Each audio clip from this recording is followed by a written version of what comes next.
Falando agora do método de ordenação por inserção. A gente vai continuar, como sempre, com o mesmo exemplo que a gente tinha antes. Então, o nosso vetor era 10, 20, 5, menos 1 e 2.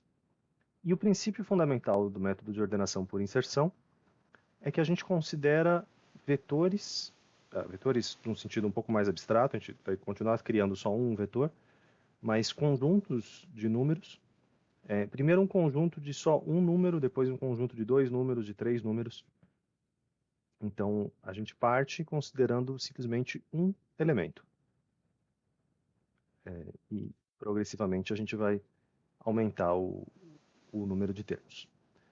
Então, um elemento só é a gente olhar simplesmente para esse primeiro número, para esse 10. E, bom, quando a gente só tem um elemento, obviamente um elemento está ordenado em relação a si mesmo. Então, com um elemento não tem muito o que fazer. A gente pode passar direto para a próxima iteração, em que a gente vai considerar agora não apenas um elemento, mas dois elementos de uma vez. Nesse caso, a gente também não tem muito o que fazer, porque se a gente olhar para os dois primeiros elementos do nosso vetor, os dois primeiros elementos também estão em ordem, né? Então, esse parzinho aqui está em ordem em relação a si mesmo. Esquecendo o resto do vetor, esses dois estão em ordem, então também não tem o que fazer.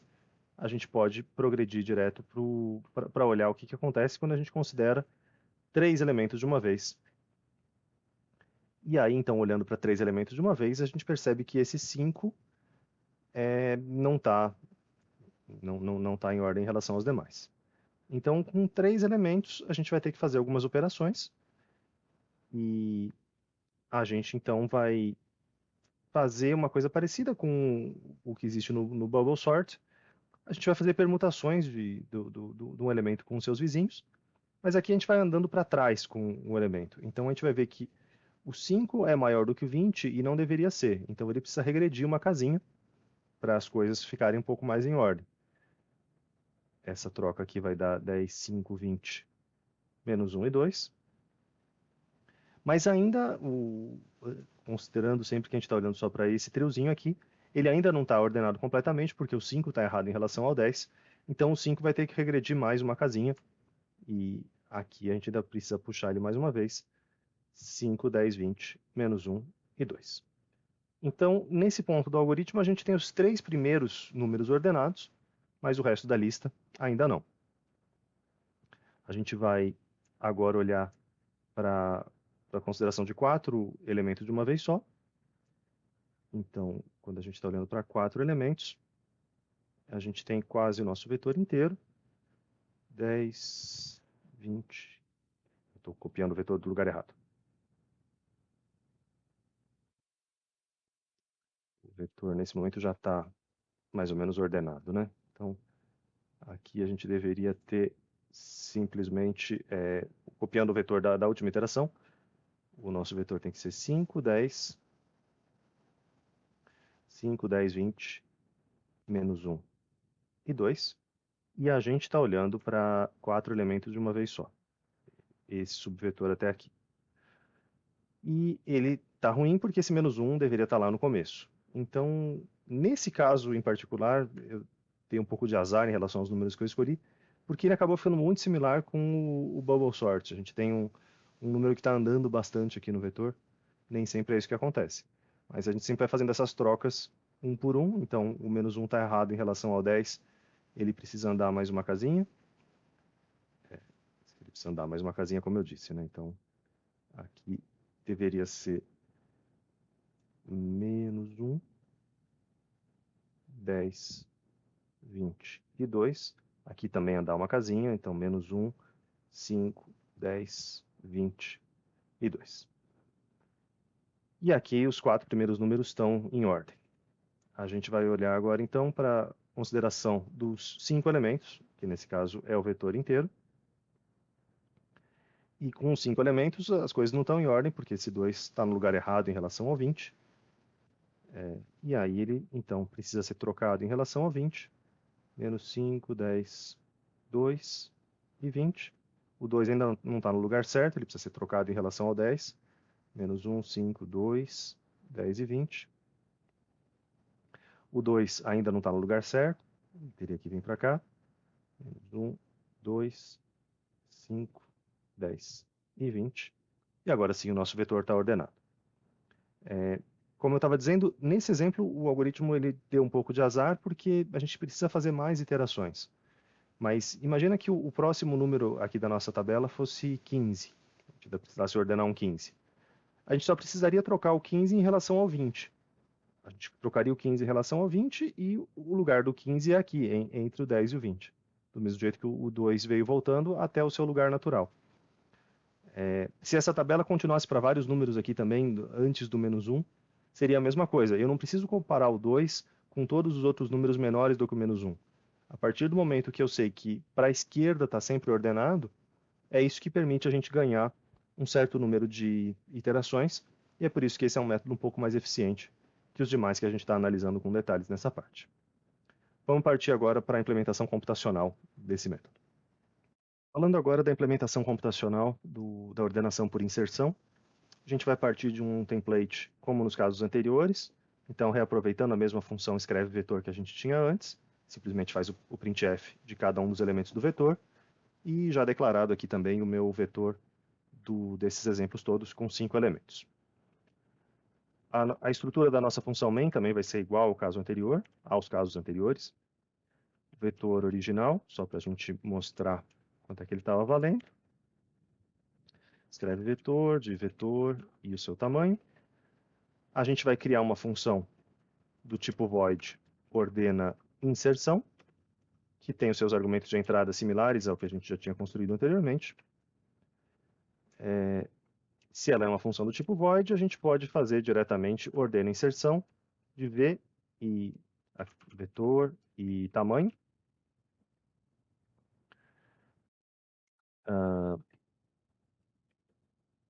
Ela é do tipo void, ela modifica o vetor, ela não retorna, mas o vetor vai estar ordenado quando a função terminar o seu procedimento.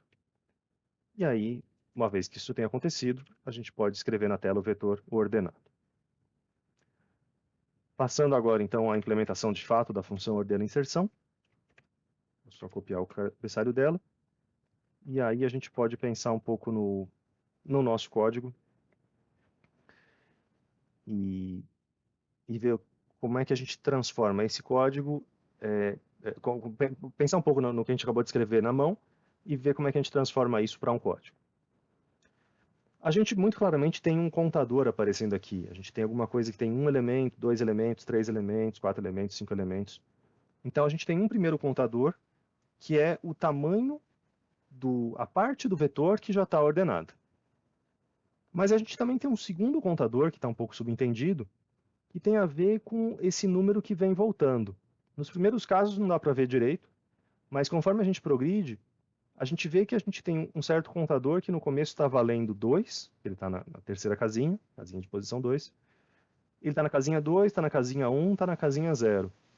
Aqui também, esse número ele começa na casinha 3, vai para casa 2, casa 1, casa 0. Esse número ele começa, eu não escrevi, mas ele começava aqui na 4, ele vem para 3, para 2, ele para na 1. Então tem um contador J também, que vai diminuindo, o I vai crescendo, mas o J vai diminuindo. E, então nós vamos precisar de dois contadores, um contador I e um contador J. E como a gente tem troca de vetores, troca de elementos do vetor, é a mesma situação de antes, a gente vai precisar de uma variável para fazer essas trocas. Tem que ser uma variável do tipo inteira, porque o nosso vetor, a gente está admitindo que é um vetor de inteiros. Se o vetor fosse de floats, seria também float ou double, conforme o correspondente. Enquanto que o I e o J são variáveis, são contadores mesmo, então elas só podem ser variáveis inteiras. O nosso I aqui, a gente poderia começar I igual a 0, que seria essa primeira iteração, mas ela é uma iteração um pouco besta, porque com um elemento só na lista não tem o que fazer. Um elemento já está ordenado em relação a si mesmo. Então, a gente pode começar I igual a 1, que corresponde ao caso de 2 elementos. E a gente vai progredir o I até N, lembrando que, como a gente começou, o nosso vetor começa em 0, o I igual a 4, que vai ser o máximo valor que ele vai alcançar nesse caso, E igual a 4, na verdade, corresponde a 5 elementos, porque i igual a 4 é a casinha número 4. Sempre tomar cuidado com a dificuldade de começar a contagem em zero. Ok, esse é o nosso for i. Eu vou colocar um printf aqui, só para a gente lembrar que estamos ordenando porcentagem de elementos. E o porcentagem d não é simplesmente o i, é i mais 1, porque quando i igual a 1, a gente está ordenando 2, depois 3, depois 4, assim por diante. Então, só para a gente conseguir enxergar o que está acontecendo. E aqui dentro do nosso for, a gente vai ter um outro loop. A gente poderia pensar que ele é simplesmente um outro for, só que um for de trás para frente, né? um for decrescente para trazer esse número para o começo. Mas quando a gente olha, por exemplo, para esse caso com 5 elementos, a gente vê que, diferente do bubble sorting, que a gente sempre leva o número para um extremo, aqui a gente vai caminhando com um número até que ele seja maior do que o seu vizinho da esquerda. Porque se ele for maior do que o seu vizinho da esquerda, ele é maior do que todos os outros vizinhos da esquerda. Então, a gente só vai fazer uma comparação aqui e ter certeza do que aconteceria antes. Nesse caso, é meio bobo, não tem nada acontecendo antes, mas esse é o pulo do gato do algoritmo. Então, a gente vai ter um j começando em i. Lógico, na primeira iteração, o j vai começar do próprio 1, mas depois o j vai começar do 2, vai começar do 3, vai começar do 4. Então, em geral, o j começa de i. E enquanto o j for positivo, porque não faz sentido eu acessar casinhas antes do zero, né? Eu vou continuar fazendo algumas operações. E também enquanto as coisas estiverem fora de ordem. Então, enquanto um número for maior do que o vizinho da esquerda dele, eu continuo. Então, enquanto o vj for maior do que o vj menos 1, enquanto ele for menor, então o menos 1 é menor do que 20. Enquanto ele for menor, as coisas ainda estão erradas e eu preciso continuar trocando. O 2 é menor do que o 10, eu preciso continuar trocando. O 2 não é menor do que o menos 1, então né, essa é a hora que eu paro. Logo, a condição é essa. Enquanto o número da esquerda for maior do que o da direita, eu continuo fazendo as trocas. E aí a gente vai simplesmente fazer a troca, auxiliar troca recebe o vj menos 1, o número que está na esquerda. O número que está na esquerda recebe o número que está na direita. E o número que está na direita recebe o que estava na esquerda originalmente. A mesma troca de sempre. E eu não posso esquecer aqui de fazer o j menos menos. Eu preciso decrementar o j para continuar trocando ele, para continuar trazendo ele até o máximo que for possível. Eu vou colocar o escreve vetor aqui dentro, para a gente ver, então, em cada iteração, o que está acontecendo. E a nossa função para ordenação por inserção é simplesmente isso. Ela é do tipo void, não retorna, não chama nada aqui também. E se a gente rodar esse arquivo, eu estou com um outro rodado aqui. Se a gente rodar de novo, então, ordenando dois elementos, nada acontece, como a gente tinha visto, né? Ordenar dois elementos não precisa fazer nada. Ordenar três elementos, a gente tem que fazer esses 5 vir puxando aqui para a esquerda. Ordenar 4 elementos é o caso em que o menos 1 vai ser puxado para a esquerda. Então, ordenar 4 elementos, o menos 1 está puxando. E aí, quando a gente está ordenando 5 elementos, é o 2 que vai ser puxado para a esquerda até o lugar que faz sentido. E aí, o vetor ordenado é simplesmente a chamada que estava na main. Então, esse é o algoritmo de ordenação por inserção.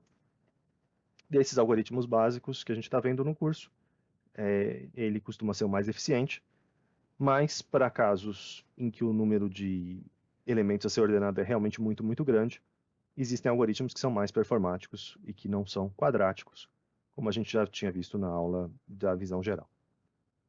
É isso.